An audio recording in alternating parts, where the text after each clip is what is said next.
가장 많이 하는 질문, 소금, 그 다음에 비타민C 이런 것들에 관한 내용들 중심으로 말씀을 드리도록 하겠습니다. 비타민C 먹으면 소변으로 빠져나가기 때문에 많이 먹어도 소변으로 빠져나간답니다.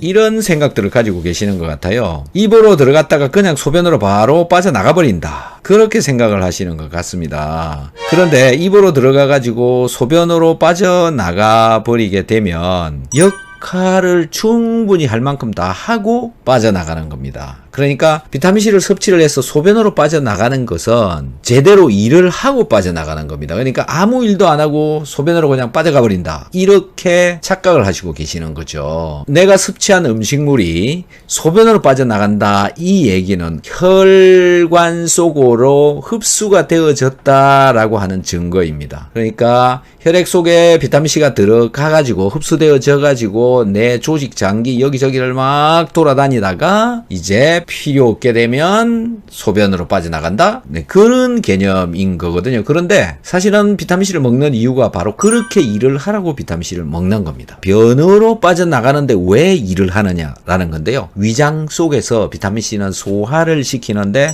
사용을 할 수 있기 때문에 그렇습니다. 즉, 비타민C는 소화를 시키는데 쓰인다. 그래서 소화를 잘 되도록 하기 위해서는 비타민C를 많이 먹어줄수록 좋다. 이런 설명을 드리고 싶습니다. 그리고 비타민C는요, 소변으로 빠져나가면 엄청나게 좋은 일을 하고 갑니다. 어떤 일을 하고 가는지 뒤에서 좀 설명을 드릴 거고요. 그리고 비타민C는 신장 결석이나 요로 결석을 만든다. 이런 질문들이 있죠. 하지만 이왕재 교수님은 비타민C가 요로 결석을 일으키는 이유에 관해서 비타민C와는 거의 관계가 없다라고 이야기를 하고 있습니다. 채널 A에서 이용돈 PD가 인터뷰를 했던 내용을 제가 보여드리면서 말씀을 드릴 건데요. 이왕재 교수님이 답변하는 글을 제가 읽어드리겠습니다. 제가 유일하게 30년 동안 관찰해보니까 비타민C가 요로 결석과는 무관하다고 할 수는 없어요.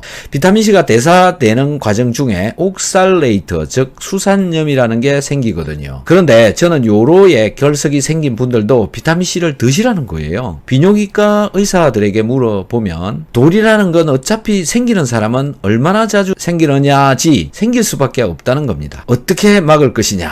막는 방법은 한 가지밖에 없다는 거예요. 오줌이 안 나온다는 얘기는 오줌이 농축된다는 얘기입니다. 그래서 이 농축 때문에 돌이 만들어질 가능성이 높다. 비타민C를 오줌으로 내보내는 이유가 있는데 비타민C의 역할이 항산화제입니다. 오줌 속에 활성산소가 많습니다. 오줌이 방광을 공격하는 걸 막을 방법이 없습니다. 그래서 오줌 속에 비타민C를 섞어서 넣으면 오줌 속에 들어있는 활성산소를 제거를 할 수 있다. 결론을 말씀을 드리면 비타민C하고 칼슘하고 만나서 돌이 만들어지는 건데 한여름에 땀을 많이 흘리고 물을 적게 먹고 이러면은 소변이 농축되어져서 돌이 만들어지는 거다. 그래서 비타민C는 돌 만드는 거하고는 죄가 없다.